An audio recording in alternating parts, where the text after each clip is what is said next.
গুরু প্রেমানন্দে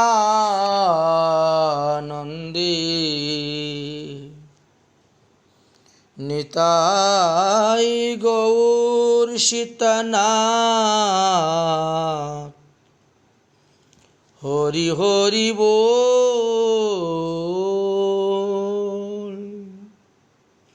বন্দে অহম শ্রী গুরু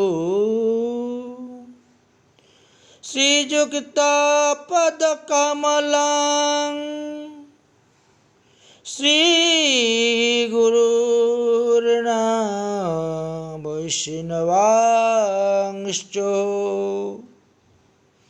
শ্রীরূপং সগিরজাতং সহগণা রঘুনাথান্বিতং তং সজীবম সাদ্বৈতং সাবধূতং পরিজনসহিতং শ্রীকৃষ্ণ চৈতন্য দেবম শ্রীরাধা কৃষ্ণ পদান সহগণ ললিতা বিশ্বকাম্বিতাংশ্চ। সুধী গৌর ভক্তবৃন্দগণ, গৌরাঙ্গ মহাপ্রভুর জীবনী আস্বাদন সম্পর্কে আমরা এই পর্যন্ত 58টি পর্ব আস্বাদন করেছি। গত পর্বতে আমরা আলোচনা করেছিলাম রামচন্দ্র পুরী নীলাচলে আগমন সম্পর্কে। এই পর্ব অর্থাৎ নবম রথযাত্রার পরে এবং দশম রথযাত্রার মধ্যবর্তী স্থানে আমরা দেখতে পেলাম যে গোপীনাথের রাজদণ্ড এবং এই বিষয়ে মহাপ্রভুর মনে যে উদ্বেগ উৎপন্ন হয়েছিল সেটা আমরা এই পর্বতে আলোচনা করব। কোনো এক সময়ে এক লোক হঠাৎ দৌড়ে এসেছেন। এসে মহাপ্রভুর চরণে প্রণাম করে বললেন যে, প্রভু, ভবানন্দের 5 পুত্র সহ সমস্ত বংশরাই আপনার সেবক, কিন্তু আজ ভবানন্দের 3 পুত্র গোপীনাথকে কটকের যুবরাজ ও তৃতীয় পুত্র ভবানন্দের তৃতীয় পুত্র গোপীনাথকে উড়িষ্যার যুবরাজ অর্থাৎ কটকের যুবরাজ পুরুষোত্তম প্রাণদণ্ড দেওয়ার জন্য চাঙ্গার উপরে তুলে রেখে দিয়েছে, আর নিচে খুব ধারালো অস্ত্র খরগোশ পাতিয়ে রেখেছে। অর্থাৎ চাঙ্গের উপর থেকে পড়লেই সে কেটে টুকরো টুকরো হয়ে যাবে, সে মারা যাবে। তুমি তাকে রক্ষা করো, সে তোমার ভক্ত। মহাপ্রভু বললেন, রাজা কেন তাকে প্রাণদণ্ড দিতেছে, ইহার কারণটা বলো। তখন ওই লোকটি বলল, আপনি তো জানেন ভবানন্দের 5 ছেলে। তো ভবানন্দের 5 ছেলের মধ্যে 2 ছেলে রাজার অধীনে কাজ করেন। এক হলেন রায় রামানন্দ আর এক হলেন গোপীনাথ। তোর মধ্যে রায় রামানন্দ তো চাকরি হইতে অবসরপ্রাপ্ত হয়ে গেছেন, আর গোপীনাথ মালঝাটা রাজ্যের রাজখণ্ড দেখাশোনা করেন। তহসিলদার ওই রাজ্যের সমস্ত ভূমির কর খাজনা যা কিছু আদায় করেন সব গোপীনাথের হাতেই তুলে দেন। কিন্তু গোপীনাথ যখন মহারাজ প্রতাপরুদ্রের পুত্র পুরুষোত্তমকে এই টাকা পয়সা দিলেন, তখন দেখা গেল যে তহসিলদারের হিসাব এবং তিনার কথা অনুসারে 2,00,000 টাকার কম হেরফের। যুবরাজ তখন জিজ্ঞাসা করলেন, তহসিলদার বলল আমাকে এত টাকা খাজনা উঠেছে আর তুমি আমাকে এত টাকা দিচ্ছ, তাহলে 2,00,000 কাহন কোথায় গেল? তখনকার দিনে কাহনের প্রচলন ছিল। সেই 2,00,000 কাহন কোথায় গেল? তুমি কোথায় কোথায় খরচ করেছ এই 2,00,000 কাহন, তার হিসাব আমি চাই, তুমি আমাকে হিসাব দাও। যেহেতু তোমাকে আলাদাভাবে খরচ করার তো কোনো কথা নয়, এই টাকা থেকে তোমাকে আমরা মাসে মাসে বেতন দিই। গোপীনাথ তখন টাকা পয়সার হিসাব দিতে পারলেন না। রাজপুত্র তখন গরম হয়ে গেলেন। যুবরাজ বললেন, এই টাকা তোমাকে দিতেই হবে। গোপীনাথ বললেন যে এই টাকা আমি দিতে পারবো না, বরং আমার কাছে 10-12টা ঘোড়া আছে, ওই টাকার বদলে ওই সব ঘোড়াগুলো নিয়ে যাও। দিয়ে দিলাম। যুবরাজ বলছেন যে টাকা দেওয়া, ঘোড়া নেওয়াটা তো বড় কথা নয়, এখন তুমি এই টাকাটা কোথায় কিভাবে খরচ করতো তার তো হিসাব চাই, তো হিসাব দিবে না। আমি হিসাব দিতে পারবো না, তোমার 2,00,000 টাকা কম হয়েছে, তার বদলে এই ঘোড়াগুলো নিয়ে যাও। আচ্ছা। যুবরাজ তখন একটু ঘাড় নাড়াচ্ছেন, কারণ এই ঘোড়ার দামে অনুসারে কি আর 2,00,000 কাওয়ানের সমান হবে? এই জন্য তিনি ঘাড় নাড়াচ্ছেন এবং তিনি উপযুক্ত দামটা নির্ণয় করতেছেন হবে কি না। যুবরাজ বলছেন যে না, এই 10-12টা ঘোড়ায় 2,00,000 কাহনের থেকে কম দাম হবে, তো বাকি টাকা তুমি কি দিবে বলো। এই কথা বলতে না বলতেই গোপীনাথ খুব রেগে গেলেন এবং রেগে গিয়ে রাজকুমারকে তিনি উচ্চবাচ্য কিছু কথা শুনিয়ে দিলেন।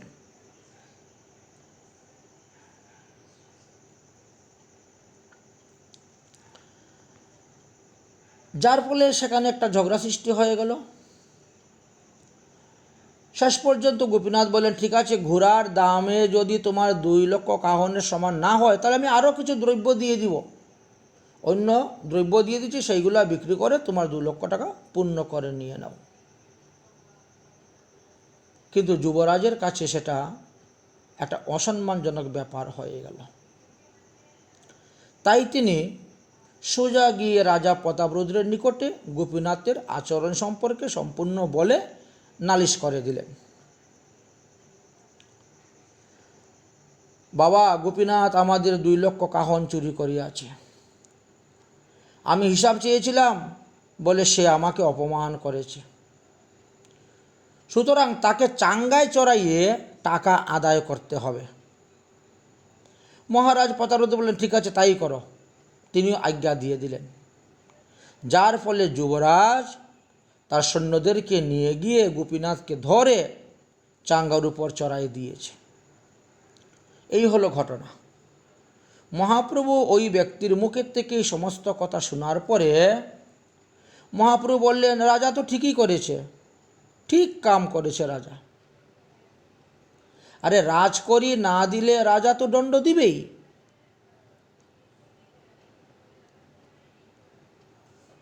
কারণ বাহির হইতে যে সমস্ত টাকা পয়সা খাজনা বাবদ, কর বাবদ আসে, এইগুলো তো রাজার সম্পত্তি, এইগুলা দিয়ে তিনি রাজ্য পরিচালনা করেন, আর ইহা অবশ্যই রাজাকে দিতে হইবে। সেই টাকা থেকে তো আর কেউ আমোদ প্রমোদ করে পয়সা নষ্ট করতে পারে না, বা রাজার টাকা দিয়ে আমোদ প্রমোদ করে ঘুরে বেড়ালে তো চলবে না। রাজার টাকা যে দিতে হবে সেই ভয়টুকু তার নেই। নিয়ম হলো, আগে রাজার টাকা দাও, তারপরে টাকা বাঁচলে তা দিয়ে তুমি আমোদ প্রমোদ করো। সে তার কর্মের ফল সে ভোগ করতেছে, এতে আমি কি করব? তুমি আমার কাছে এসে কেন এইসব কথা বলতেছ, বিষয়ের কথা? ওই লোকটার সঙ্গে কথা বলা শেষ হতে না হতেই এমন সময় আরও এক ব্যক্তি ঊর্ধ্বশ্বাসে দৌড়ে এসে মহাপ্রভুর চরণে পড়লেন। পরে বলছে, প্রভু আপনার ভক্তকে রক্ষা করুন, আপনার ভক্তকে রক্ষা করুন। কে? আরে আপনার প্রিয় ভক্ত বাণীনাথের বংশের সকলকে রাজার লোক বন্দি করে নিয়ে গেছে, সুতরাং আপনি গিয়ে তাদেরকে ছাড়ান, আপনি গিয়ে তাদেরকে রক্ষা করুন। মহাপ্রভু বললেন, দেখো, রাজা তার 2 লক্ষ কাহন উদ্ধারের জন্য সে যা খুশি তা করতে পারে, তার পয়সা উদ্ধার করতে হবে তো। কিন্তু আমি তো উদাসীন মানুষ, আমি বিরক্ত সন্ন্যাসী, আমি ভিক্ষাবৃত্তির দ্বারা জীবন ধারণ করি, আমি সেখানে গিয়ে কী করব? আর আমি বা কী বলবো? আমার কাছে তো 2 লক্ষ কাহনও নেই যে আমি গিয়ে দিয়ে তাদেরকে রাজদণ্ড থেকে উদ্ধার করে নিয়ে চলে আসব। যার দ্বারা তাদের ঋণ শোধ করবে সেই রকম কোনো ব্যক্তির কাছে যাও। এমন কোন ব্যক্তি আছে যে 2 লক্ষ কাহন দিয়ে তাদেরকে উদ্ধার করে নিয়ে আসবে? আমার কাছে বাবা কিছু নেই, আমি এসব পারবো না। এই কথা বলতে আরও এক ব্যক্তি দৌড়ে এসেছেন। দৌড়ে এসে মহাপ্রভুর চরণে পড়েছেন, নিবেদন করতে লাগলেন, রায় রামানন্দের গোষ্ঠী সবই তো আপনার দাস, আপনার ভক্ত। ভক্তকে রক্ষা করার জন্য আপনি এরকম উদাসীন হবেন না, আপনি কৃপা করুন, আপনি কৃপা করুন। 3 জনের মুখেই যখন এই রকম কথা শুনলেন, তখন মহাপ্রভু প্রচণ্ড রেগে গেলেন, অত্যন্ত ক্রুদ্ধ হয়ে গেল। মহাপ্রভু বললেন, তোমরা কি চাও? আমি কি রাজার নিকটে গিয়ে আঁচল পেতে ভিক্ষা চাইব এই 2 লক্ষ কাহন? আর ভিক্ষা মাংলেই কি রাজা আমাকে দিয়ে দিবে? আমার কি আছে? আমার 40 পয়সার একটা পাত্র আছে সঙ্গে, আর কিছু নেই। 5 গণ্ডা পাত্র হয় সন্ন্যাসী ব্রাহ্মণ, মাগিলেই বা কেনে দিবে 2 লক্ষ কাহন? আমার কাছে যে কমণ্ডলু, এটা তো মাত্র 40 পয়সা দাম। তো এই 40 পয়সার কমণ্ডলু নিয়ে আমি রাজার কাছে যে হাত পাতি, তো ওই 40 পয়সার কমণ্ডলুর মধ্যে কি রাজা আমার 2 লক্ষ টাকার কাহন দিয়ে দিবে? 2 লক্ষ কাহন? শুধু শুধু তোমরা আমাকে বিরক্ত করতেছ, আমার মনটাকে খারাপ করতেছ, ভজনটা আমার নষ্ট করতেছ। এই বিষয়ের কথা তোমরা কেন আমাকে এসে বলো? সেই কথা বলতে না বলতে আরও এক ব্যক্তি দৌড়ে এসে মহাপ্রভুর চরণে পড়ে বলছেন, গোপীনাথকে খড়গের উপরে এক্ষুনি ফেলে দিবে, এক্ষুনি গোপীনাথকে খড়গের উপরে ফেলবে। আপনি তাড়াতাড়ি যান, আপনি তাড়াতাড়ি গিয়ে আপনার দাসকে রক্ষা করুন। প্রভু দেখলেন যে একের পর এক ভক্তরা এসে এইভাবে তিনাকে ধরতেছেন। সমস্ত ভক্তগণ প্রভুর চরণ ধরে বারবার অনুরোধ করতে লাগলেন, প্রভু এত উদাসীন হইও না, এত উদাসীন হইও না, তাড়াতাড়ি চলুন, তাড়াতাড়ি চলুন। মহাপ্রভু বললেন, দেখো ভাই, আমি ভিক্ষুক, আমি সেখানে গিয়ে কি করব? আর আমার মতো ভিক্ষুকের কথা কে শুনবে? আমি সেখানে গেলেই তো কোনো লাভ হবে না। গোপীনাথকে যদি রক্ষা করতে চাও, তবে জগন্নাথের চরণে পড়ে গিয়ে তোমরা এই সমস্ত কথা বলো, কারণ জগন্নাথ তো স্বয়ং ভগবান ঈশ্বর, তাহার হাতে সব সম্পদ আছে। তিনি কর্তব্যকে অকর্তব্য করতে পারেন, ফেলে দিবেন, আবার অকর্তব্যকেও কর্তব্য করতে পারেন, এতে তার সময় লাগে না, তার চরণে গিয়ে পড়ে। প্রভুর শ্রীমুখের এইরূপ উদাস বাক্য শুনিয়া তখন সেখানে রাজমন্ত্রী হরিচন্দন এসে উপস্থিত হলেন। তিনিও মহাপ্রভুকে অনুরোধ করলেন, মহাপ্রভুও তাকে সেই কথাই শোনালেন। মন্ত্রী হরিচন্দন তখন নিরুপায় হয়ে তাড়াতাড়ি রাজার কাছে গেলেন। গিয়ে তিনি একটা উপায় বের করে, একটা যুক্তি বের করে রাজাকে পরামর্শ দিলেন। হে মহারাজ প্রতাপরুদ্র, গোপীনাথকে মেরে ফেলে দিলে তো আপনি 1 টাকাও পাবেন না, কিন্তু সে যদি জীবিত থাকে তাহলে সে আপনার কাজ করবে, আর তাকে আপনি কাজে লাগিয়ে লক্ষ লক্ষ কোটি কোটি কাহন আপনি কামাই করতে পারবেন। উপরন্তু এই গোপীনাথও রামানন্দের কারণে আজ আপনার উড়িষ্যার অধিপতি হয়েছে, সুতরাং তাকে বধ করাটা উচিত হবে না। রাজা প্রতাপরুদ্র বললেন, আমি তো আমার পুত্রকে, যুবরাজকে আমি প্রাণদণ্ড দেওয়ার আদেশ করি নাই। আমি কেবল তাকে চাঙ্গে তুলে ভয় দেখানোর কথা বলেছি, যাহাতে 2 লক্ষ কাহনের গোপন তত্ত্বটা বেরিয়ে আসে, এটা কোথায় গেল, কোন দিকে ব্যয় হলো, কোন কাজে ব্যয় হলো। যাও, জানাকে গিয়ে বলো গোপীনাথকে চাঙ্গা হইতে নামিয়ে দিতে। ঘোড়া আর দ্রব্য লইয়া সমস্ত সমাধান শেষ করে দাও, দিয়ে কাগজপত্র লিখে হিসাব নিকাশ করে তাকে ছুটি করে দাও। তবে হরিচন্দ্র আসি জানারে কহিল, চাঙ্গা হইতে গোপীনাথকে শীঘ্রই নামাইল। জল্লাদ, হে জানান, রাজার আদেশ, গোপীনাথকে চাঙ্গা হইতে নামিয়ে দেওয়া হলো। টাকা পয়সার বিনিময়ে 12টি ঘোড়া এবং বহু দ্রব্য লইয়া লেখাপড়া করলেন, পরে তাকে ছুটি দিয়ে ঘরে পাঠিয়ে দিলেন। এদিকে মহাপ্রভু অন্যান্য লোককে জিজ্ঞাসা করতেছেন, আচ্ছা বলো তো ভাই, এখন বাণীনাথ কেমন আছে, কি করতেছে? বাণীনাথকে বেঁধে নেওয়ার পর বাণীনাথ তখন কি করেছিল? তখন ভক্তরা বলতেছেন যে বাণীনাথ নির্ভয়ে লয় কৃষ্ণ নাম, কৃষ্ণ কৃষ্ণ কৃষ্ণ কৃষ্ণ জপে অবিরাম। বাণীনাথকে যখন চাঙ্গার উপরে উঠানো হলো এবং তাকে 2 লক্ষ কাহনের ভয় দেখানো হলো, সে কোনো উত্তর, কোনো জবাব না দিয়ে শুধু কৃষ্ণ নাম জপ করতে শুরু করেছে। অবিরাম কৃষ্ণ নাম জপ করতেছে।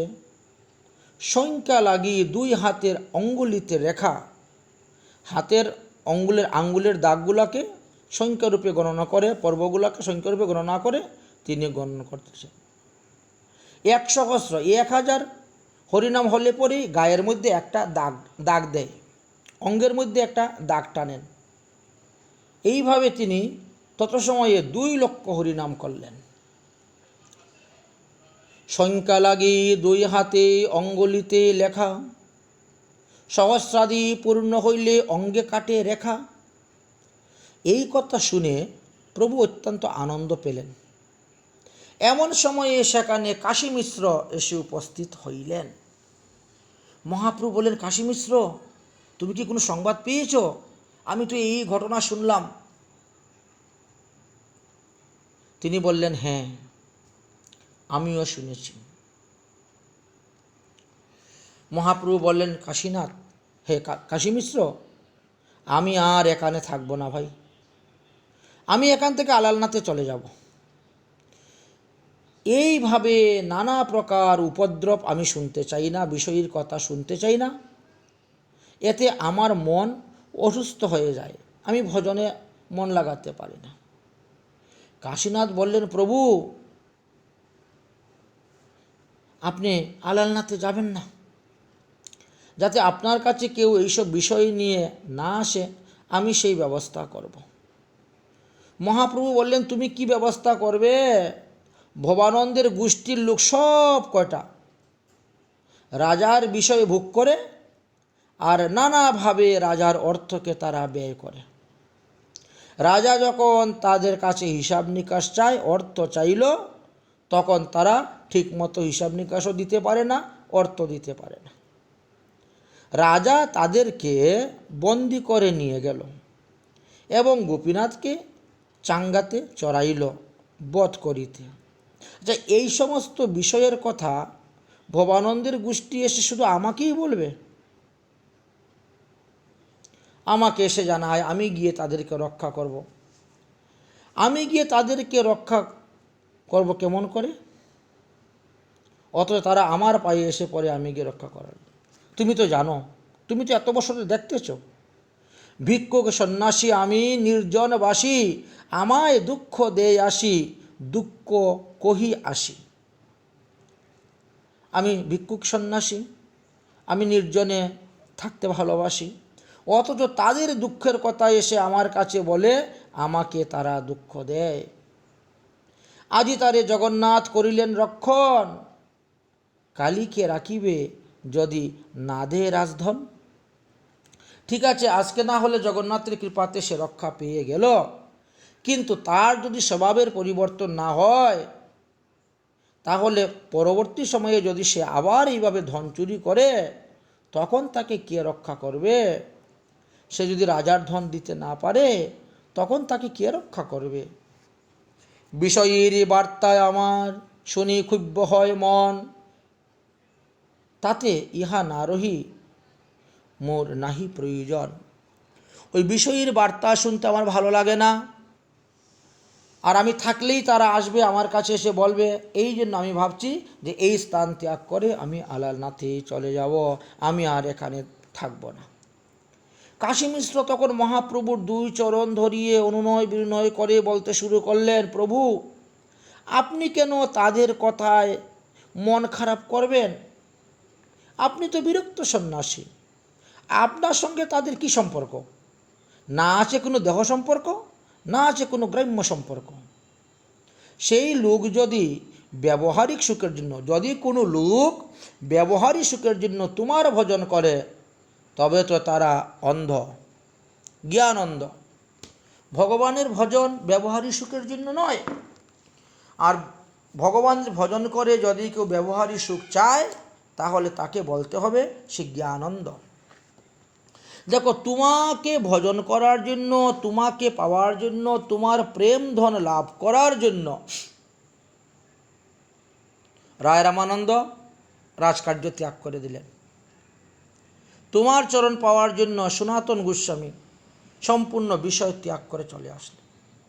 তোমার চরণ পাওয়ার জন্য রঘুনাথ দাস মাতা পিতা সব সম্পত্তি ত্যাগ করে চলে আসলেন। এমনকি পিতার দেওয়া অর্থ পর্যন্ত তিনি স্পর্শ করলেন না, ছত্রভোগ মাগিয়া খেলেন। তোমার ভজন ফলে তোমাতে প্রেমধন, বিষয়ে লাগিয়া তোমা ভজে সে মূর্খজন। যারা বিষয় সুখ লাভ করার জন্য ভগবানের আরাধনা করেন, ঈশ্বরের আরাধনা করেন, মহাপ্রভুর আরাধনা করেন, তারা মূর্খ। সুতরাং রামানন্দের ভাই গোপীনাথ ও আপনার কাছে বিষয় চায় নাই। গোপীনাথকে যখন চাঙ্গে চড়ানো হলো, সে তো বিষয় চায় নাই, সে কৃষ্ণ নাম করতে শুরু করে দিয়েছে। আমার মনে হয় তাহার সেবকগণ নিরুপায় বশতই এই কথাগুলি এসে আপনাকে জানিয়েছিলেন। গোপীনাথ তো প্রভু তোমারই ভক্ত, সে তোমার চরণ পাওয়ার জন্য সে তোমাকে ভজন করে, সে তার সুখ দুঃখ ভাগী আপনাকে করতে চায় না, এটা আমি ভালোভাবেই জানি। গোপীনাথ শুদ্ধ ভক্ত। অতএব আপনি একানেই বসে থাকুন, আলালনাথে যাবেন না।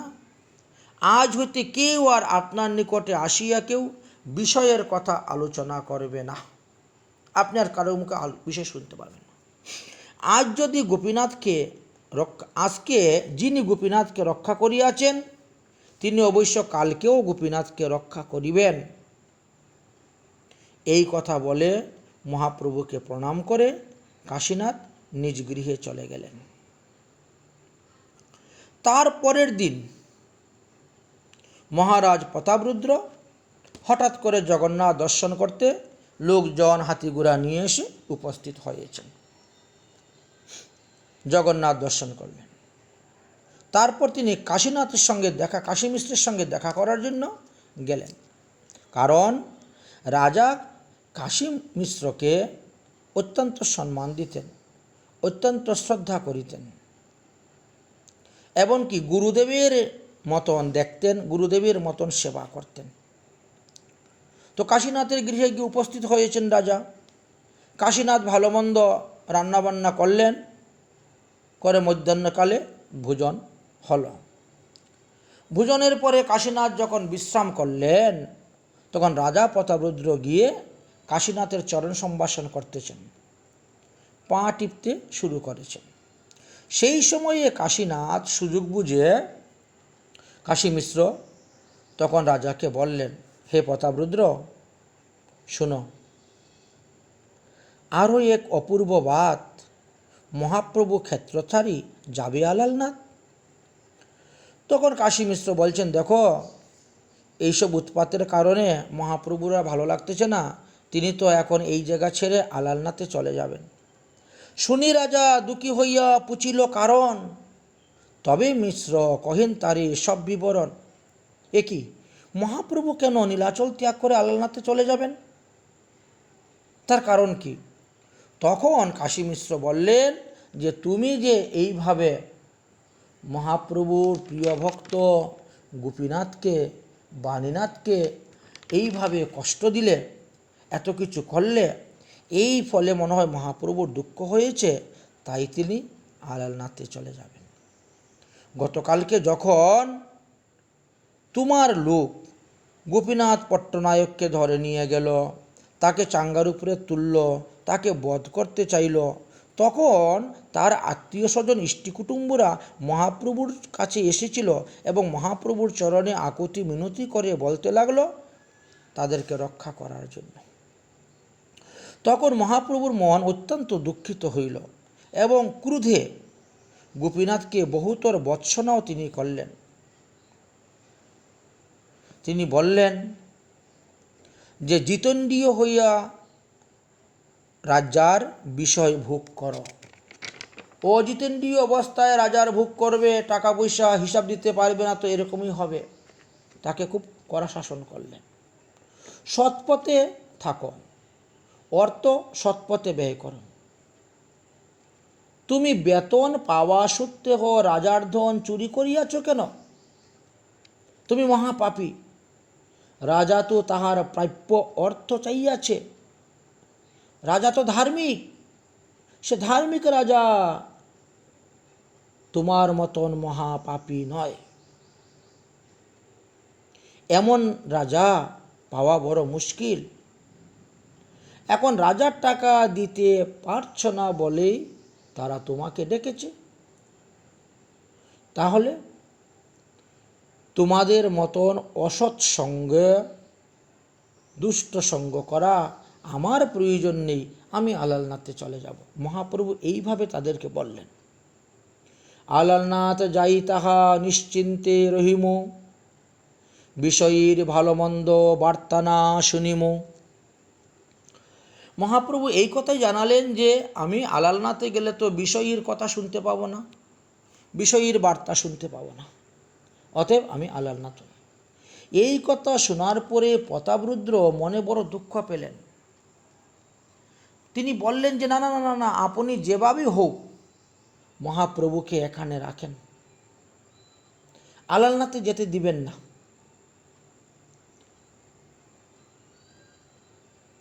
এখন প্রভু যদি পাই দর্শন, কোটি চিন্তামণি লাভ, নহে তার সম। আহা, আমি যদি এখন মহাপ্রভুর দর্শনটা পেতাম, তো আমি মনে করতাম যে 1 কোটি পরশমণির থেকেও বেশি পেয়েছি।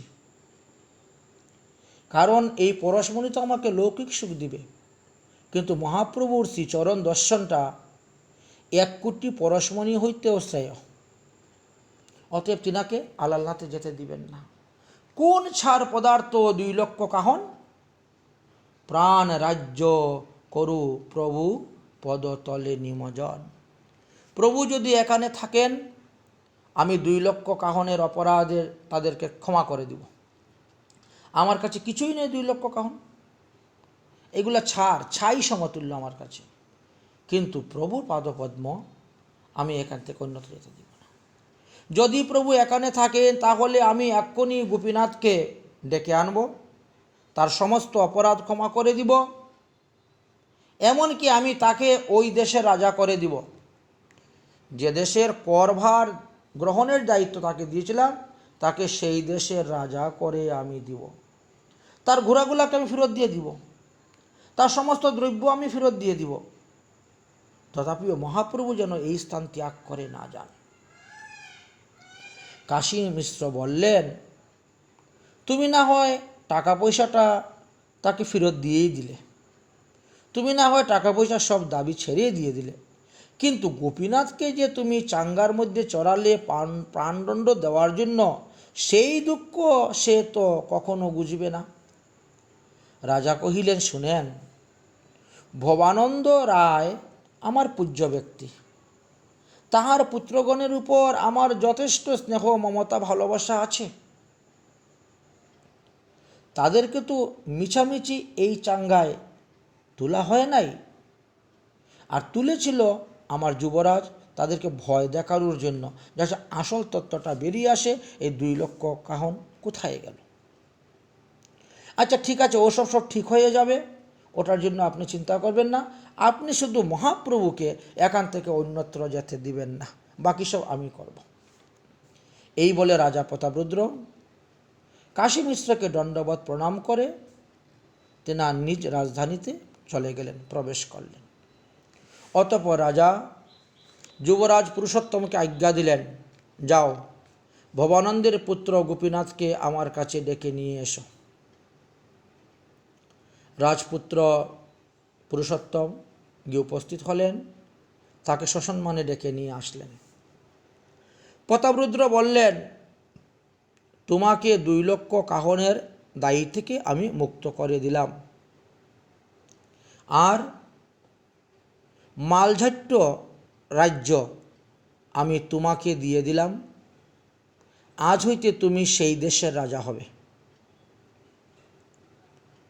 আজ হইতে আমি তোমার বেতনও দ্বিগুণ করে দিলাম। অতএব এই নাও পট্টবস্ত্র। এই পট্টবস্ত্রটা নিয়ে মহাপ্রভুর চরণ স্পর্শ করিয়ে, মহাপ্রভুর আজ্ঞা নিয়ে তুমি এই বস্ত্র পরে সেখানকার রাজগদ্দিতে গিয়ে বসো, আর নিজে রাজা হয়ে রাজকার্য শুরু করো। আমি তোমাকে বিদায় দিলাম, তুমি এখন আসতে পারো। আর তোমার হিসাব আমাকে আর দিতে হবে না, যত আয় করতে পারো, যত খেতে পারো, যত উড়াতে পারো উড়াও, এই রাজ্য তোমাকেই দিয়ে দিলাম। এইভাবে তিনি তাকে গোপীনাথকে ছেড়ে দিলেন। এদিকে কাশী মিশ্র মহাপ্রভুর চরণে এসে জানালেন, হে প্রভু, রাজা বড় উদার প্রকৃতির। রাজা গোপীনাথের সব দায় থেকে মুক্ত করে দিয়েছেন, আর বলছেন ভবানন্দের পুত্র সব তার নিজের পুত্রের মতন দেখেন। অতঃপর তাদেরকে আমি রাজ্য রক্ষার ভার দিয়ে দিলাম। আজ থেকে যা খাবে, যা লুটাবে, যা বিলাবে, তার কোনো হিসাব দিতে হবে না। পূর্বে যেমন গোদাবরী নদীর উত্তর তট হইতে সাগর সঙ্গম পর্যন্ত কূট দেশের রাজা রায় রামানন্দকে করে দিয়েছিলেন, আজ ঠিক তেমনিভাবে তাই করলেন। তিনি কখনো রায় রামানন্দের নিকটে হিসাব চাইতেন না, সেই রূপে আজ গোপীনাথকেও রাজা করে দিলেন মালঝাট্টের রাজ্যের, আর তার কাছ থেকে আর কোনো হিসাব চাবেন না। একথা শুনে মহাপ্রভু আনন্দিত হইলেন এবং রাজা প্রতাপরুদ্রের প্রশংসা করতে লাগলেন। এমন সময়ে দেখা গেল ভবানন্দ তিনার 5 পুত্রকেই সঙ্গে করে নিয়ে এসে মহাপ্রভুর চরণতলে শরণাপন্ন হয়েছেন। প্রভু পূর্বে যেমন আপনি পঞ্চপাণ্ডবকে নানা প্রকার বিপদ থেকে রক্ষা করেছিলেন, সেই রূপে আজ আমারই 5 পুত্রকে আপনি রক্ষা করিয়েছেন। আপনার এই ঋণ আমরা কখনো শোধ করতে পারব না। গোপীনাথ মহাপ্রভুর চরণতলে পড়লেন, পরে বললেন, হে প্রভু, চাঙ্গার উপর থেকে কেবল আমি তোমার চরণই স্মরণ করিয়েছিলাম, আর এর ফলেই প্রাণদণ্ড থেকে মুক্তি পেয়েছি। আজ আমি অটাল সম্পত্তির মালিক হয়ে গেলাম, আমি এক দেশের রাজা হয়ে গেলাম। ভবানন্দ বলছেন, প্রভু, এইবার কৃপা করো, যাহাতে তাদের মন আর বিষয়ের দিকে না যায়। বিষয় থেকে তাদের মনকে মুক্ত করো, ফিরিয়ে এনে তোমার চরণ সেবায় লাগিয়ে দাও প্রভু। মহাপ্রভু বলছেন, ওরা কি আমার মতো সন্ন্যাসী হবে নাকি? তো এরা 5 ভাই যদি আমার মতো সন্ন্যাসী হয়ে যায়, তাহলে ইষ্টি কুটুম্বকে কে ভরণ পোষণ করবে? প্রভু বলেন, সন্ন্যাসী যবে হইবা পঞ্চজন, কুটুম্ব বাহুল্য তোমার কে করিবে ভরণ? মহা বিষয়কর কিংবা বিরক্ত উদাস, জন্মে জন্মে তুমি পঞ্চপুত্র নিজ দাস। তোমার পুত্রগণ যদি সন্ন্যাস গ্রহণ করে উদাসীনী হয়ে যায়, বৈরাগ্য হয়ে যায়, বিরক্ত হয়ে যায়, অথবা তারা বিষয় ভোগ করে, যাই করুক না কেন, তোমারই 5 পুত্র তো জন্মে জন্মে আমারই দাস এবং আমারই দাস থাকবে। কিন্তু মোর করিও এক আজ্ঞা পালন। আমি আজকে তোমাদেরকে একটা আদেশ করতেছি, এই আদেশ তোমাদেরকে সারা জীবন পালন করতে হবে। কি আদেশ প্রভু বলুন?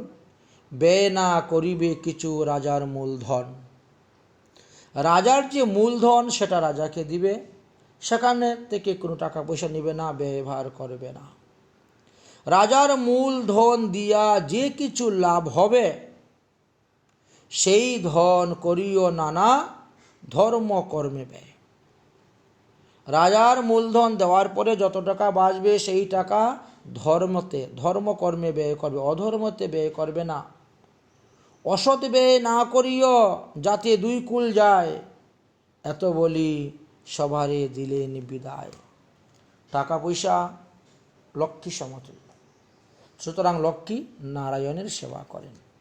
অতএব তোমাদের এই টাকা অসৎ পথে ব্যয় করিও না, কারণ অসৎ পথে ব্যয় করলে ইহকাল পরকাল 2 কুলই তোমাদের নষ্ট হবে। সৎ পথে ব্যয় করো, ধর্মপথে ব্যয় করো, সৎকর্ম করো, বরং ভালো। এইভাবে বিদায় দিলেন।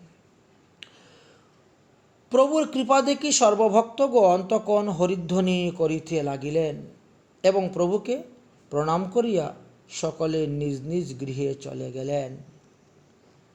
এই অপূর্ব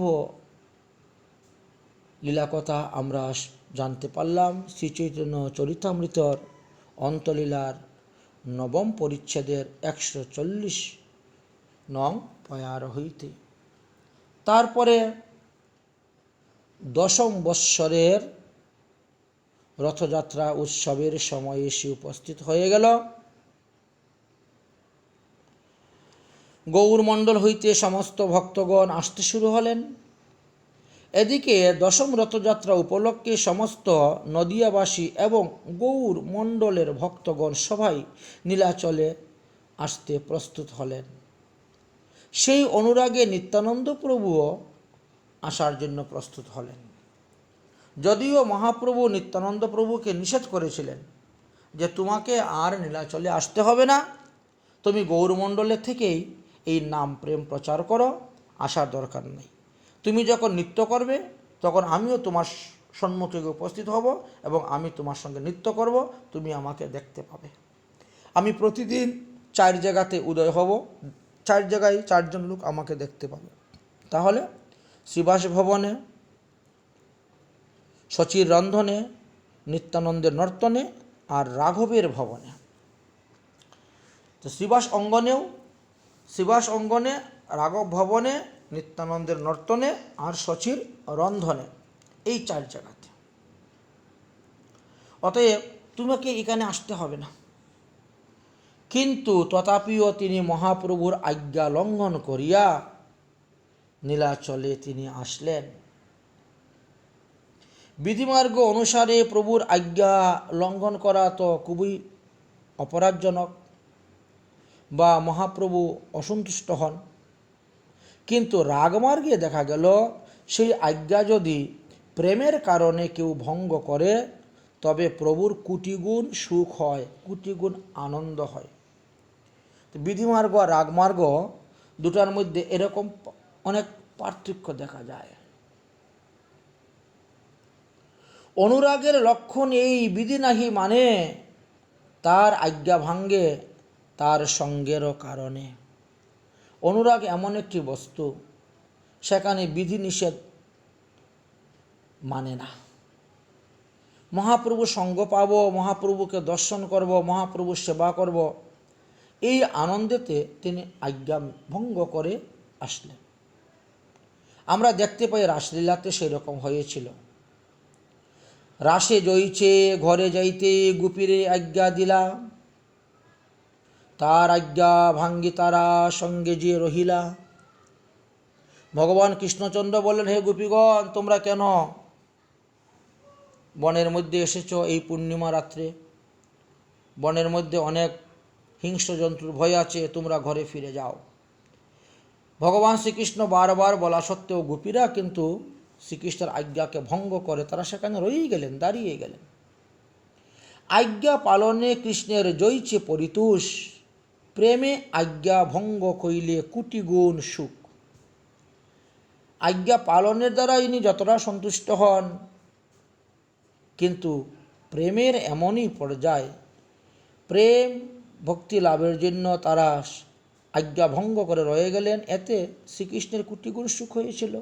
ঠিক তেমনিভাবে আজ মহাপ্রভুরও কোটি গুণ সুখ। তাই এই বৎসরে বহু নতুন ভক্ত আসলেন। পুরাতন ভক্তরা তো এসেছেনই, পুরাতন ভক্তদের সঙ্গে আরও কিছু নতুন ভক্তরাও আসছেন। তো এই বৎসরে রাঘব পণ্ডিত চলেন ঝালি সাজাইয়া, অনেক অনেক দ্রব্য তৈরি করে তিনি রওনা হয়েছেন মহাপ্রভুর সেবার জন্য, যে সমস্ত দ্রব্য 1 বৎসর থাকলে পরেও নষ্ট হয় না। দময়ন্তী যত দ্রব্য দিয়াছেন করিয়া, রাঘব পণ্ডিতের বোন দময়ন্তী, উনি রান্নাবান্নার পরিপাটি এত জানেন যে কোন দ্রব্যের সঙ্গে কি দিয়ে রান্না করলে কীরকম হবে, এরকমভাবে। রাঘবের বিধবা ভগ্নী এই দময়ন্তী। নানা অপূর্ব ভৈক্যদ্রব্য প্রভুর যজ্ঞ ভোগ, বৎসরে কে প্রভু তাহা করেন উপভোগ। এমন দ্রব্য তৈরি করে দিয়েছেন, সব বয়ামের ভর্তি ভরে ডিব্বায় ভর্তি করে করে, যে 1 বৎসর পর্যন্ত মহাপ্রভু খেতে পারবেন, তথাপিও এগুলো নষ্ট হবে না, মহাপ্রভুর সেবাতে লাগবে। ভাবগ্রাহী মহাপ্রভু স্নেহমাত্র লয়, শুকতা পাতা কাসন্ডিতে মহাসুখ হয়। শুক্তা পাতা দিয়ে খুব সুন্দর একটা কাসন্ডি তৈরি করে দিয়েছেন, যেটা খেয়ে মহাপ্রভু খুব আনন্দ পেতেন, সুখ পেতেন। যেই দিন গৌরীয় ভক্ত সকল পুরীতে এসে উপস্থিত হইলেন, সেই দিন জগন্নাথ দেবের নরেন্দ্র সরোবরের জলক্রিয়া উৎসব ছিল। ভক্তগণ জগন্নাথকে নৌকার উপরে বসাইলেন এবং সুন্দর করে নৌকা সাজিয়েছেন। সেই কালে মহাপ্রভু ভক্তগণ সঙ্গে নরেন্দ্রে আইলা দেখিতে জল খেলি রঙ্গে। সমস্ত গৌরীয় বৈষ্ণবদেরকে সঙ্গে করে নিয়ে মহাপ্রভু নরেন্দ্র সরোবরে এসে উপস্থিত হলেন জগন্নাথের নৌকাবিলাস জল খেলা দেখার জন্য। গৌরীয় সম্প্রদায় সব করেন কীর্তন, প্রভুর মিলনে উঠে প্রেমেরও ক্রন্দন। গৌরীয় সম্প্রদায়ের বৈষ্ণবরা সব কীর্তন শুরু করেছেন, মৃদঙ্গ আদি যন্ত্রবাদ্য বাজন করে মহাপ্রভু নৃত্য করতেছেন, আনন্দ উৎসব কীর্তন কোলাহল ক্রন্দন আদি হচ্ছে। জলক্রিয়া বাদ্যগীত নর্তন কীর্তন, মহাকুলাহল তীরে সলিলে খেলন। এমন খেলা শুরু হলো জলে জলে, এমনকি সেই সরোবরের তীরে খেলা শুরু হলো। সব ভক্ত লইয়া প্রভু নামিলেন জলে, সভা লইয়া জলক্রিয়া করেন কৌতূহলে। খুব আনন্দের সহিত জল খেলা করতেছে। জললীলা করি গোবিন্দ চলিলা আলয়, নিজগণ লইয়া প্রভু গেলা দেবালয়। যখন জগন্নাথের জলক্রীড়া শেষ হলো, জগন্নাথকে নিয়ে চলে গেলেন মহাপ্রভু, তখন সমস্ত ভক্তদেরকে নিয়ে তেনার নিজ নিজ স্থানে চলে গেলেন। জগন্নাথ দেখি প্রভু নিজ ঘরে আইলা, প্রসাদ আনাইলা ভক্তগণে খাওয়াইলা। জগন্নাথের থেকে মহাপ্রসাদ এনে সব ভক্তগণকে তিনি সেবা করালেন।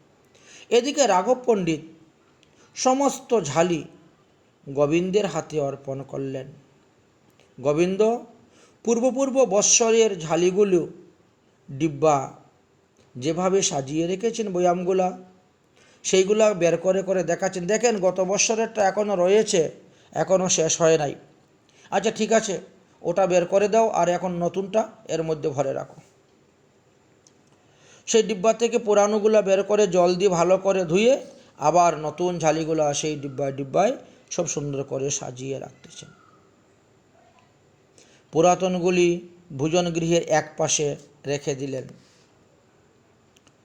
একদিন মহাপ্রভু সর্বভক্তগণ লইয়া জগন্নাথের মঙ্গল আরতি দর্শন করতে গেলেন এবং নিশান্ত লীলা সংকীর্তন আরম্ভ করলেন।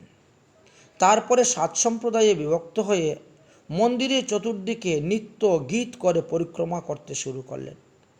সংকীর্তনের ধ্বনিতে পুরীবাসীগণ, জগন্নাথপুরীর বাসী নরনারীগণ সকলেই সেখানে আসিয়া উপস্থিত হলেন। এমন সময় মহারাজ প্রতাপরুদ্র হঠাৎ সপরিবারে জগন্নাথ দর্শন করতে এসেছেন। দৈবাত, কোনো খবর নেই। হঠাৎ তিনি দূর থেকে মহাপ্রভুর নিত্য দর্শন করতে লাগলেন। রাজা, রাজপত্নী তারা তখন একটা অট্টালিকার উপরে উঠে মহাপ্রভুকে দর্শন করতে শুরু করলেন। 7 দিকে 7 সম্প্রদায় গায় বাজায়, মধ্যে প্রেমাবশে নাচেন শ্রী গৌর রায়। এমনভাবে মহাপ্রভু নৃত্য করতে শুরু করেছেন যে মনে হচ্ছে 7 সম্প্রদায়ের মধ্যেই তিনি আছেন। এত দ্রুত বেগে তিনি নৃত্য করে যাচ্ছেন, চলে যাচ্ছেন। মহাপ্রভু কিছুক্ষণ নৃত্য করার পরে শান্ত হলেন, হয়ে স্বরূপ দামোদরকে বললেন, উড়িষ্যা ভাষায় তুমি একটা গান করো তো, উড়িয়া ভাষায় আমরা শুনব। স্বরূপ তৎক্ষণাৎ জগমোহন পরিমুণ্ডপাতি এই পদ গাইতে লাগিলেন। মহাপ্রভু প্রেমেতে ভেসে গেলেন, চৌদিকে ঘুরতে ঘুরতে নৃত্য করতে লাগলেন। ক্ষণে ক্ষণে বারে প্রভুর আনন্দ আবেশ, তৃতীয় প্রহর হইল নিত্য নহে শেষ। সেই ভোরবেলা মঙ্গলারতি করার পরে যে গান কীর্তন নৃত্য শুরু হয়েছিল, তৃতীয় প্রহর হয়ে গেল, অর্থাৎ 9 ঘন্টা লাগাতার নিত্য গান চলতেছে, বন্ধ হচ্ছে না। সব লোক উথরিল আনন্দ সাগর, সব লোক পাশরিল দেহ আত্মঘর। তাদের ক্ষুধা নাই, পিপাসা নাই, বাড়িঘরের কোনো চিন্তা নাই, স্ত্রী পুত্রর খাওয়া দাওয়ারও কোনো চিন্তা নাই, সব কিছু ভুলে গেলেন। আত্মসুখ, দেহসুখ, ঘরের খবর সব ভুলে গেলেন। নিত্যানন্দ প্রভু তখন মহাপ্রভুর আবেশটা কমানোর জন্য তিনি একটা উপায় বাহির করলেন। কি করলে মহাপ্রভুর আবেশ কমানো যায়? তাই প্রথমে কীর্তনীদেরকে একে একে দূরে সরিয়ে দিলেন, তোমরা আস্তে আস্তে দূরে সরে যাও। আর কয়েকজনকে বললেন যে তোমরা একটু মন্দ মন্দ স্বরে, উচ্চ স্বরে কীর্তন না করে আস্তে আস্তে মন্দ মন্দ স্বরে কীর্তন করো। আর কয়েকজন ভক্তগণকে বললেন তোমরা কেউ হরিধ্বনি কোলাহল এখন করিও না। অতঃপর মহাপ্রভু একটু বাহ্য আসিল। নিত্যানন্দ বললেন, প্রভু কীর্তনীদের না খুব পরিশ্রম হয়ে গেছে। এই 9 ঘন্টা সময় কীর্তন করতে করতে, খুল বাজাইতে বাজাইতে, নাচতে নাচতে তারা একেবারে পরিশ্রান্ত হয়ে পড়ে গেছে। তারা আর গাইতে পারছে না, তাদের বড্ড কষ্ট হচ্ছে। ভক্ত শ্রম শুনে প্রভু কীর্তন সমর্পণ করেন। সব না না, তাহলে কীর্তন বন্ধ করে দাও। মহাপ্রভু ভক্তদের শ্রম সহ্য করতে পারলেন না। না, তাহলে আজকে নাচা কুদা দরকার নেই, কীর্তন এখানেই সমাপ্ত হোক, চলো সমুদ্রে যাব স্নান করতে। মহাপ্রভু সমস্ত ভক্তদেরকে নিয়ে সমুদ্রে গেলেন স্নান করতে। তারপর সবাইকে নিয়ে আবার একত্র হয়ে আসলেন, এসে প্রসাদ পেলেন। প্রসাদ পাওয়ার পর সবাইকে এখন বিদায় দিলেন, যাও প্রত্যেকে নিজ নিজ স্থানে গিয়ে বিশ্রাম করো। মহাপ্রভু গম্ভীরায় ঢুকলেন, ঢুকে দরজা বন্ধ করে তিনি শয়ন করলেন। তৎক্ষণাৎ গোবিন্দ দাস এসে মহাপ্রভুর চরণ সম্ভাষণ করতে লাগিলেন। সর্বকালে আছে এই সুধীর নিয়ম, প্রভু যদি প্রসাদ পাইয়া করেন শয়ন, গোবিন্দ আসিয়া করেন পাদ সম্ভাষণ, তবে যাই প্রভুর শেষ করেন ভোজন। গোবিন্দ তখন এসে মহাপ্রভু, এটা ওনার পূর্ব থেকে নিয়ম, বহু বৎসর ধরে তিনি এই সেবাটা করে আসতেছেন। মহাপ্রভু যখন একেবারে ঘুম লেগে যাবে, ঘুমে বিভোর হয়ে যাবে, তারপরে সে উঠে গিয়ে প্রসাদ গ্রহণ করে, এর আগে সে প্রসাদ খায় না। এইভাবে নিয়ম করে আসতেছে। আজও মহাপ্রভু অতিরিক্ত পরিশ্রম হয়েছে নিত্যগীত করার জন্য, তাই সম্পূর্ণ দরজাটা জুড়েই তিনি শয়ন করতেন, কারণ দরজার দিকে একটু বাতাস আসে, এই জন্য শয়ন করতেছে। গোবিন্দ ভিতরে গিয়ে প্রভুর পিঠ ভালো করে মেসেজ করে দিলেন, সম্ভাষণ করতেছেন। কারণ দরজার সামনে থেকে পিঠটা ভালো করে মেসেজ করা যায় না, তো এদিকে হাত করলেন, পা করলেন, বুক করলেন, কিন্তু পিঠটা করতে পারতেছেন না। এখন সে কি করবে? আর প্রভুকে ডাকলে প্রভুর ঘুম ভঙ্গ হয়ে যাবে। এপাশ হও মোরে দেহ ভিতর যাইতে, প্রভু কহে শক্তি নাহি অঙ্গ চালাইতে। তিনি বারবার বলছেন, প্রভু একটু ঘুরে একটু রাস্তা দেন, আমি ভিতরে ঢুকবো, ভিতরে ঢুকে আপনার পিঠটাকে একটু মালিশ করে দিব। মহাপ্রভু বলেন, আমার আর শক্তি নেই, অঙ্গতে জোর নেই, আমি আর সরতে পারছি না, হাত পা নাড়াতে পারতেছি না। বারবার গোবিন্দ কহে এক অঙ্গ একদিক হইলে, প্রভু কহে অঙ্গ আমি নাহি চালাইতে। তাহলে একটু পাশ মারো, আমি ভিতরে ঢুকি, তাও পারছেন না। গোবিন্দ কহেন করিতে চাহি পাদ সম্ভাষণ, প্রভু কহে করো বা না করো যে তোমার মন। আমি আর হাত পা নাড়াতে পারছি না, তোমার ইচ্ছা হলে করো, না করলে নেই, আমাকে একটু ঘুমাতে দাও। গোবিন্দ যখন চিন্তা করলেন কি প্রকারে প্রভুর দেহের উপর দিয়া আমি ভিতরে গিয়ে তিনার পিঠটাকে মালিশ করে দিব, তিনার অঙ্গগুলা সম্ভাষণ করব, বাকি অঙ্গগুলাকে কেমন করে করব। হঠাৎ মাথার মধ্যে একটা বুদ্ধি আসলো। তার মাথার মধ্যে কি বুদ্ধি আসলো? তবে গোবিন্দ তার বহির্বাস উপরে দিয়া ভিতর ঘরে গেলেন, গোবিন্দ প্রভুরে লঙ্ঘিয়া। মহাপ্রভুর উপরে একটা বহির্বাস ফেলে দিয়ে মহাপ্রভুর উপর দিয়ে লাফ দিয়ে চলে গেলেন, মানে মহাপ্রভুকে ডিঙ্গিয়ে ভিতরে চলে গেলেন। গিয়ে মহাপ্রভুর পিঠ সম্ভাষণ করতে শুরু করলেন, কটি কোমরটা সম্ভাষণ করতে শুরু করলেন, পায়ের গুছিগুলা। পাদ সম্ভাষণ কইল কটি পিষ্ট চাপিল, মধুর মর্ধনে প্রভুর পরিশ্রম গেল। এই এত সুন্দর মেসেজ করে দিলেন, টিপিয়ে দিলেন যে প্রভুর এই 9 ঘন্টা নিত্যর সুখটা, পরিশ্রমটা দূর হয়ে গেল।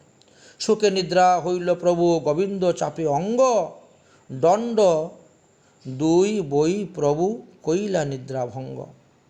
এমন গভীর নিদ্রায় মহাপ্রভু পড়ে গেছেন যে 2 দণ্ডের মধ্যে মহাপ্রভুর আর কোনো হুঁশই নেই, গভীর নিদ্রায় পড়ে গেছেন। 2 দণ্ড পরে যখন মহাপ্রভুর ঘুম ভাঙল, মহাপ্রভু তখন গোবিন্দকে বলছেন, কি ব্যাপার গোবিন্দ, তুমি এখনও এখানে বসে আছো, তুমি গিয়ে প্রসাদ পাবে না? যাও প্রসাদ পাও গিয়ে। অন্যদিন তো আমি নিদ্রা গেলেই তুমি চলে যাও, গিয়ে তুমি প্রসাদ সেবন করো, কিন্তু আজ এখন পর্যন্ত তুমি বসে আছো, সন্ধ্যা হয়ে যাচ্ছে, প্রসাদ পেলে না। গোবিন্দ বলছেন, তুমি সমস্ত দরজা জুড়ে শুয়ে আছো, তো আমি যাব কোন দিকে? আমার তো যাওয়ার রাস্তা নাই, তো আমি কেমন করে যাব আর কেমন করে খাবো? মহাপ্রভু বললেন, আচ্ছা তো তুমি ভিতরে ঢুকলে কেমন করে? আমি যখন দরজা জুড়ে শুয়ে আছি, তুমি দরজার সামনে বসে বসে আমার মাথাটা টিপে দিয়েছিলে, হাতটা টিপে দিয়েছিলে, তো তুমি ভিতরে ঢুকলে কেমন করে আমার পিঠ টিপলে যে? তো তুমি যেভাবে ভিতরে ঢুকেছো সেইভাবেই তো বেরোতে পারো। গোবিন্দ বললেন, তা হবে না, তোমার সেবার জন্য আমি তোমার শরীরকে লঙ্ঘন করিয়া তোমার উপরে দিয়েই লাফ দিয়ে ভিতরে এসেছিলাম। এতে যদি কোনো অপরাধ হয়, আমি যদি এতে নরকে যাই, তাতেও আমার দুঃখ নাই, কারণ আমি তোমার সেবার জন্য এই অপরাধটা হয়েছে। সেবা লাগি কোটি অপরাধ নাহি গণি, তোমার সেবা করতে গিয়ে যদি আমার 1 কোটি অপরাধ হয়ে যায়, এটাও আমি কিচ্ছু মনে করি না। যদি নরকে যেতে হয় তাতেও আমি রাজি, তাতেও আমার চিন্তা নেই। কিন্তু আমার সেবার জন্য আমার দেহ সুখের জন্য আমি আপনাকে উপর দিয়ে লঙ্ঘন করে বাইরে গিয়ে প্রসাদ ভোজন করব, এইটা হয় না। এই অপরাধটাকে আমি ভয় পাই, এই কারণেই আমি এখনো ভোজনে যাই নাই। তাহলে পূর্ব পরয়ের মধ্যে পরবিধি বলবান। প্রথম তিনি ভগবানের সেবার জন্য গিয়েছিলেন, তাই সেই পাপকে তিনি পাপ বলে গণ্য করেন না, কিন্তু নিজের সেবার জন্য মহাপ্রভুর উপর দিয়ে তিনি গেলেন না। হে শ্রোতাগণ, আমরা এখান থেকে কী সিদ্ধান্ত পেলাম?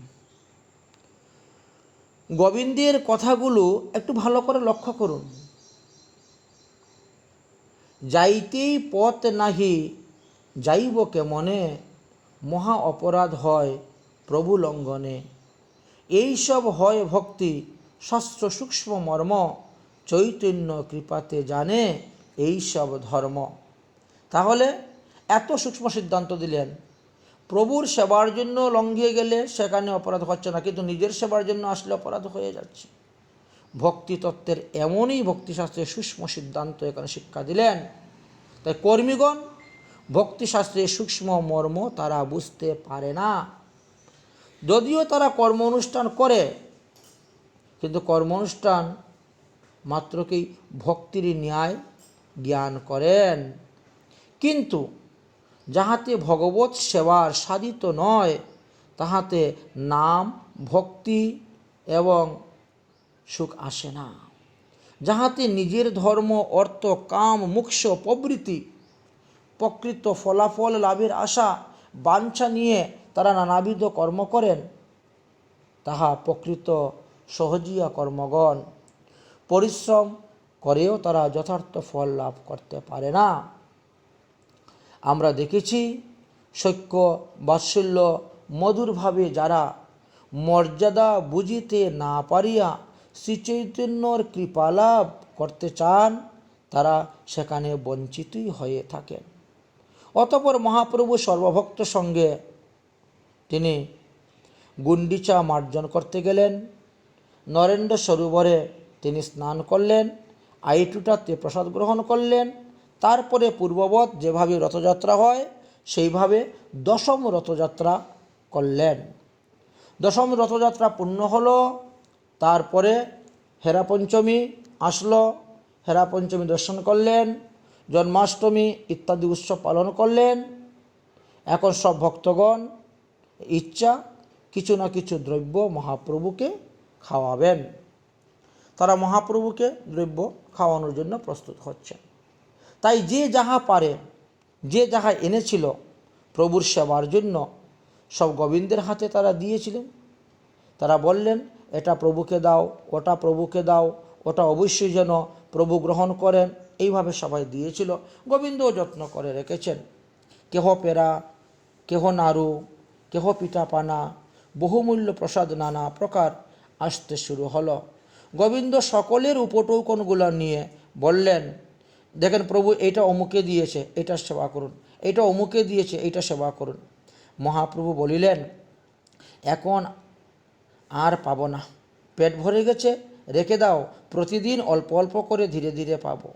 এইভাবে ধীরে ধীরে দ্রব্য আস্তে আস্তে সমস্ত ঘর ভর্তি হয়ে গেল, কারণ শত শত ভক্তরা শত শত দ্রব্য নিয়ে এসেছিলেন, আর সেই দ্রব্য মহাপ্রভু প্রতিদিন গ্রহণ করতেন। প্রতিদিন লোক আসলো, গোবিন্দকে জিজ্ঞাসা করে, রে ভাই, আমি যে ওই জিনিসটা দিয়েছিলাম ওটা কি মহাপ্রভুকে দিয়েছ? মহাপ্রভু পেয়েছেন তো? গোবিন্দ অনেক সময় মিথ্যা কথা বলে, হ্যাঁ হ্যাঁ হ্যাঁ দিয়েছি দিয়েছি, প্রভু পেয়েছেন, খুব ভালো লেগেছে, খুব ভালো লেগেছে। এইভাবে 1 মাস গত হয়ে গেল। একদিন গোবিন্দ মহাপ্রভুকে নিবেদন করলেন, আচার্যাদি মহাশয় করিয়া যতনে, তোমারকে খাওয়াইতে চায় বস্তু দেয় মোর স্থানে। সেই সমস্ত দ্রব্যগুলো তো আমি এখনও আপনাকে দেই নেই, তো এই সমস্ত দ্রব্য আমি আপনাকে দিব, আপনি সেবা গ্রহণ করুন। অনেক সময় আপনাকে ওদেরকে সন্তুষ্ট করার জন্য আপনাকে দ্রব্য না দিয়েও আমি মিথ্যা কথা বলতেছি, হ্যাঁ হ্যাঁ প্রভুকে দিয়েছি, প্রভু খেয়েছেন, আনন্দ পেয়েছেন, এইভাবে বলতেছি, প্রভু আমার অপরাধ ক্ষমা করুন। আর সমস্ত দ্রব্য রাখা আছে, কোন ভক্ত দিয়েছে সব নাম লিখে আমি রেখে দিয়েছি। সেই দ্রব্য আমি আপনাকে দিব, আপনি গ্রহণ করবেন। শত ভক্তের প্রসাদ। মহাপ্রভু ঠিক আছে, তাই গ্রহণ করব।